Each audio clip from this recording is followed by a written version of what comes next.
curiosità sul Marocco.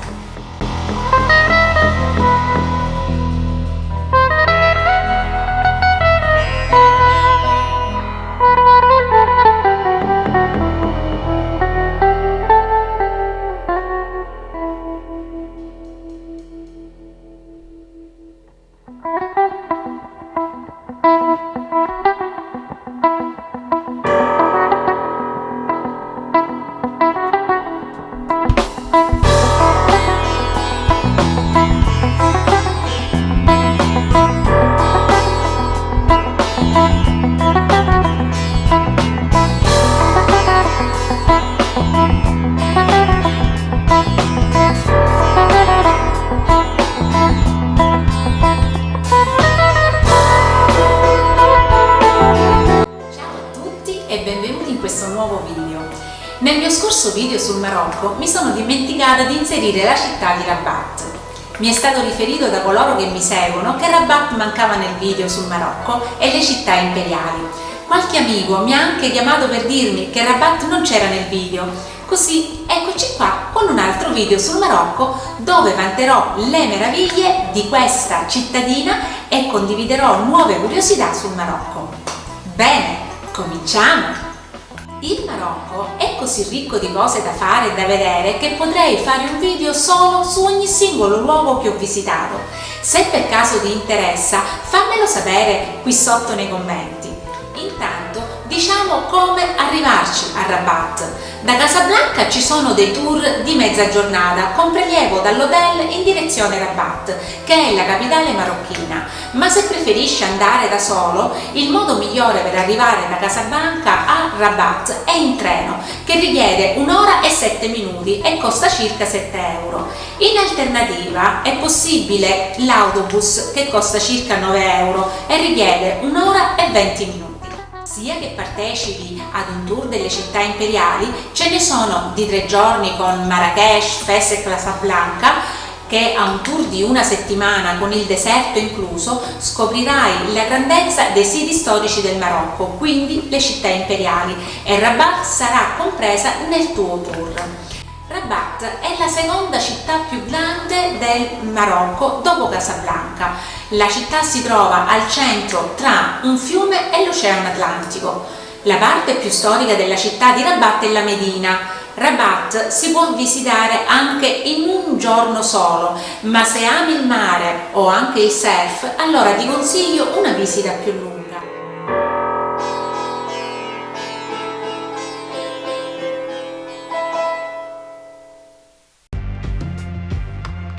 Ad ovest della Medina di Rabat c'è la Casbah degli Oudayas.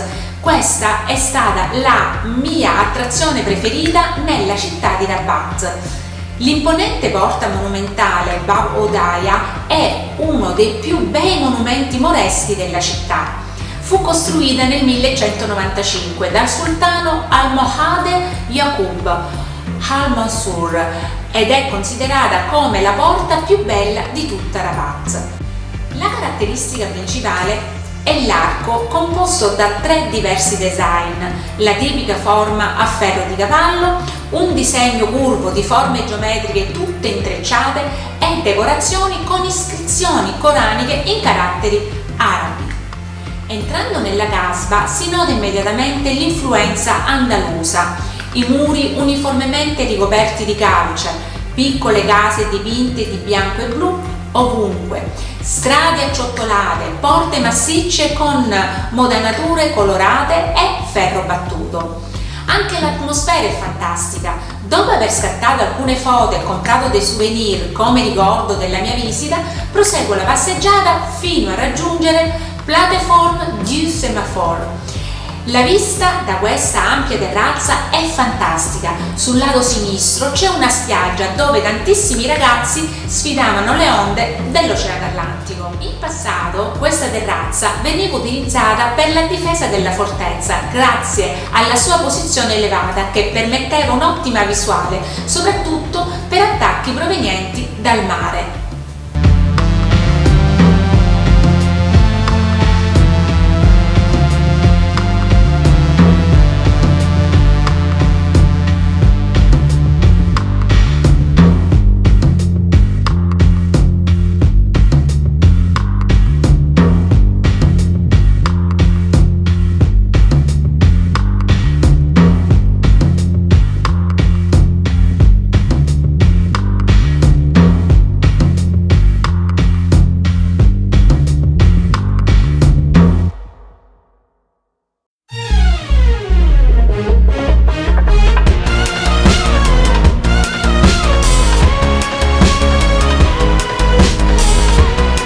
Bliss.io.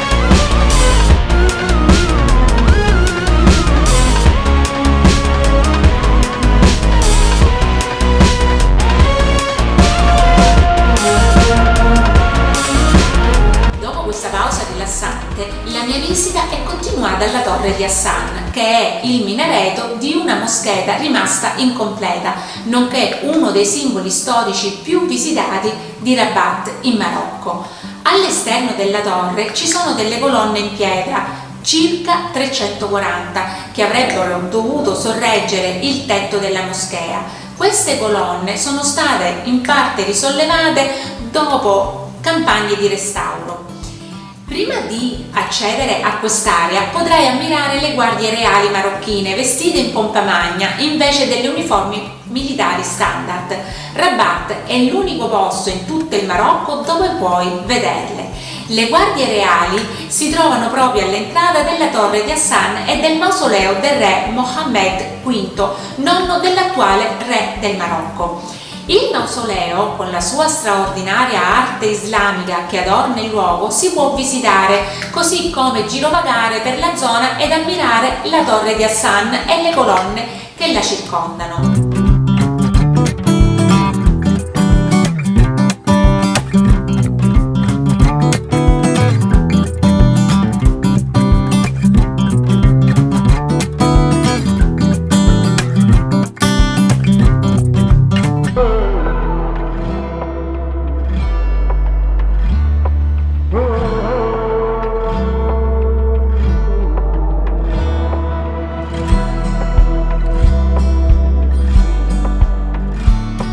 Dopo questa visita, la guida del mio gruppo ci ha portato sul lungomare, dove ho assaporato un pranzo squisito a base di pesce e paella. Sì, hai sentito bene, paella. Un ristorante tranquillo, con vista mare e personale gentile. In quest'area, infatti, è possibile vedere i pescatori dediti al loro lavoro quotidiano, i bambini che giocano a calcio, padri e figli seduti sul muretto a pescare insieme, mamme e bambini e gruppi di amici che passeggiano sul lungomare e così via.